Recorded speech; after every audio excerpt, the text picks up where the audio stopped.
Hi, friends, and welcome to Brick House Bones episode 43. And man, I'm going to tell you a little secret. I've been struggling for a couple hours to get just this one video done today without me tripping over my lips or not feeling good about how it looked. So some days are just like that. Anyway, let's hope this one sticks. Today, I have 4 new exercises for you covering posture, strength, balance, and power today. And we're going to do a great shoulder mobility exercise, a challenging balance exercise. We've been building the challenge over the weeks, right?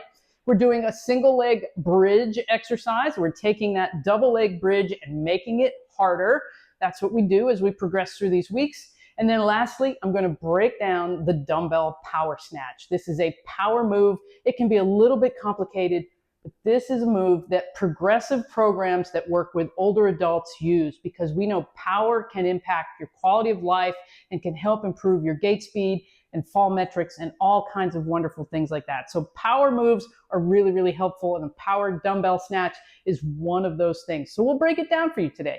When I say we, I mean me. I'm Dr. Lisa. I'm a physical therapist and I'm an osteoporosis exercise specialist. Here we go today. Thank you all for following along. This is number 43, so you've been with me for a while now, haven't you? Okay, so taking the arms out 90 degrees, we're going to turn one palm down and one palm up. So this one's facing back, this one's facing forward, and we're reaching back and then rotating the other direction. So one shoulder's working internal rotation and the other shoulder's working external rotation. And I'm trying not to have too much of this going on, rotation. I'm trying to keep the upper trunk still while I work through this. Now, if this is too challenging for you, just hang on. I have 2 other easier versions to try if you need that. Or if you're able to do this okay, you can also do the other version. So I would do 10 repetitions here, working opposite internal rotation and external rotation, because tightness in our rotator cuff and our shoulders pulls us forward, and we want to be open through the chest and heart and open through that back. This helps relieve pressure on that middle back. If that was too challenging, we can rotate in with a long arm and rotate open with a long arm, and then reverse. Does it matter if you do them in opposite directions? No, it just looks cooler. You can do them the same direction. That's okay. I think you get a little different fascial stretch or twist if you do opposite directions. So this is an easier version with straight arms. Okay, that gets the shoulders. You do that for a long time, you'll start to feel it in your shoulders, like a fatigue in the shoulders. And if that was too hard for you, you can have elbows bent, palms up, open, and close. So external rotation, internal rotation. So this is the easier version. We did this earlier in the weeks of Brick House Bones. And you can do all 3 of these in your routine this week. And you can do this routine 3 times a week if you'd like to, if you're just doing the weekly sessions. Okay, so that was the posture portion. Now we're going to do the balance portion, and we're going into a figure 4 position. Let me show you first, and then I'll show you options if that is too difficult for you. So this is the figure 4 position, and then we're going to be coming down and sitting in that position. This is a yoga pose I do frequently, and so it's a nice balance pose and a hip opener for the other side. If that is not a reasonable position for you, you can have leg on the lower shin in this modified version of tree pose. So that's it, not on your knee, just on your lower shin. Or you can have your toes still touching the floor, knee open, and do this kickstand version of stretch. So you would want to try to hold those for 20 to 30 seconds each, and then do the other leg. And we're going to do the figure 4 version. So starting by ankle on top of the thigh, and then sitting as low as you're able to maintain by keeping that open, upright posture. I feel a big stretch on this hip, a lot of work on this hip. So we're going for about 20 seconds on each side. I don't have a timer going, but we're guessing. Going for some fatigue there. Feeling the ankle working, feeling the hip working, feeling the upper back muscles working, and holding that upright posture and that heart open. And then we try to come up with control. Set that foot down. Let's do the other side while we're at it, okay? we go, sinking back down. Whoop. Caught it. All right. There we go. Wonderful. Great work, you guys. This is one of my favorite yoga stretches. I really like this, especially for tight hips. You can get a nice stretch here.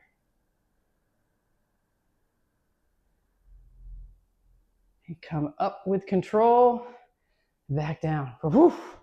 If you were able to do this, leave me a note down below. I want to know how many of you were able to complete that. Even if it was only for a few seconds on each side, I want to know. Leave me a message. All right, coming now to the single leg bridge. It may sound easy if you think bridges are easy, but it's not. Okay, and somebody in the group, in the Facebook group, asked a great question about bridges, palms up versus palms down. And if you're not on the Facebook group, you should ask to join. There's a link down below the video. So I have a private Facebook group where we talk more about bone health matters, share different tips and tricks in there. So I'd love for you to join the Facebook group if you'd like to. Palms down is going to be if we want to activate more back muscles. Palms up is if we're just focusing on the glutes. So palms up is going to take some of the muscles in the upper back out. I like to do the palms down version, or I'm also pressing with the hands because this activates the latissimus dorsi muscle on both sides, which connects down to the lumbodorsal fascia. So these are stabilizing muscles and back body muscles. It's a big muscle. So why not activate more than just the glutes when we do it? That's my theory. That's why I teach it with palms down. So your feet should be hip width apart. Your knees should be right in front of your hips, palms facing down. First variation is up with two legs and down with two legs. Now we're going to progress that. The first way to progress that, up with two legs, lift the knee, down with one leg, release. Up with two, lift the knee, down with one. So that's the next easiest direction to do one-legged bridges. You could do 10 reps to work up to 3 sets as you do this routine 2 or 3 times this week. The next harder version from that is to bridge up, take the leg straight out, and then lower down. Bring that foot back. So this is an up with 2, down with 1 variation. That's how you begin to work that strengthening. And then that's more of an eccentric. So sometimes if people say they like eccentrics for less soreness, this is more of an eccentric move. And then from there, you can go straight to the single leg bridge with the leg out. Press the hands, press the heel. And if you work through that progression, if you're someone that gets cramps in the hamstring, work through that progression, and as it gets stronger, you should notice less difficulty with hamstring cramps. So 10 reps, working up to 3 sets in your exercise session. When you can do 3 sets, move to the next level of complexity. So first is lift the knee and lower, up with 2, down with 1. Second is up with 2, but straighten the leg, come down with 1. And then the third version is start with just 1 leg up and 1 leg down. So there's your bridge progression. Whoop. And now we're going on to our dumbbell power snatch. So this is a power move. Let me start by showing you the full move at full speed. And then we'll break it down a little bit. Okay, so my feet are slightly wider than my hips. I hang the weight to just between my knees, shoulder over the weight. I'm going to press through the legs, snap the weight overhead. That had a dip, raise, explode. The initial driver is the legs, especially as the weights get heavier. As you start to learn it, you'll have enough strength in your arms to do the movement. As the weight gets heavier, you have to initiate it with your legs. But start light. Looks like that. Let's break it down. So we'll start with just the arm movement. Close to the body. Elbow is leading. Once the elbow gets to the shoulder, you punch it overhead. The arm should finish stacked, wrist, elbow, shoulder. Not out here. We don't want that angle. We want it completely vertical, pressed overhead. Bring it into the rack position and then down to start again. So it's close to the body, snap overhead, rack, and lower. Close to the body, snap overhead, rack, and lower. Do it with me. Grab something small. Tennis ball, water bottle, soup can, that's fine. Weight is right between my legs, right in the front of my body. Hand brushes the belly button, elbows up, snap it overhead, put it in this rack position, lower it back down. That's the sequence that your arm is doing. Get the technique first, add load second.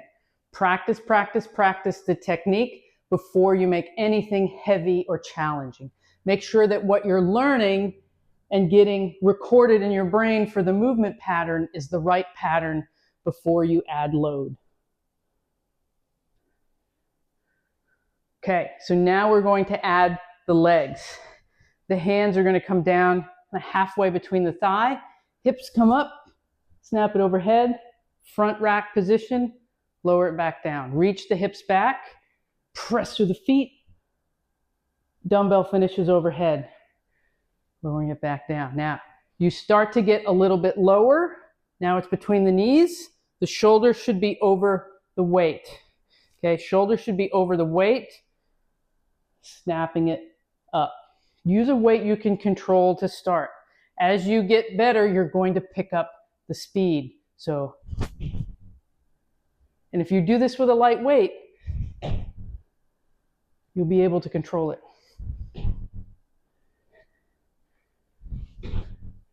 What I would not want to see is the weight coming away from your body out here. That's not the movement that we want to do for the shoulder. We want to keep it close. What I also don't want to see is that you're back here, that we've overshot it and gone too far, or that you're out here as you land it instead of straight overhead. So if you don't have the shoulder range of motion for that yet, well, we'll need to work on loosening that up a little bit and keep the weights light until you have a little bit more ability there. So power snatch looks like this, hands between the knees, shoulder on top of the hand, elbow leading. We're driving with the legs, full extension. Sometimes we land with a dip as we catch that. So we're really thrusting that weight overhead. If you're starting out with a weight that's 1 to 5 pounds, do 5 to 10 repetitions in your first go round, the first time you do it. 5 to 10 repetitions, work on that for 3 to 4 weeks, and then add another set. 5 to 10 repetitions for 2 sets at a setting. Take your time working up to 3 sets. You don't need to do more than 10 repetitions. Keep it in that 5 to 10, 5 to 8 range. Make sure you're working on your technique first, on the quality of the movement, and landing it really, really nicely with good form. Use a mirror if you need to, but this builds speed. Speed is power, and power gives us the quality of strength to do things that we like to do for a long period of time. Anyway, thank you for watching. If you did that figure 4 balance thing, let me know down below. All right, thanks you guys. I'll see you next week. And if you want one of these, the link's down below.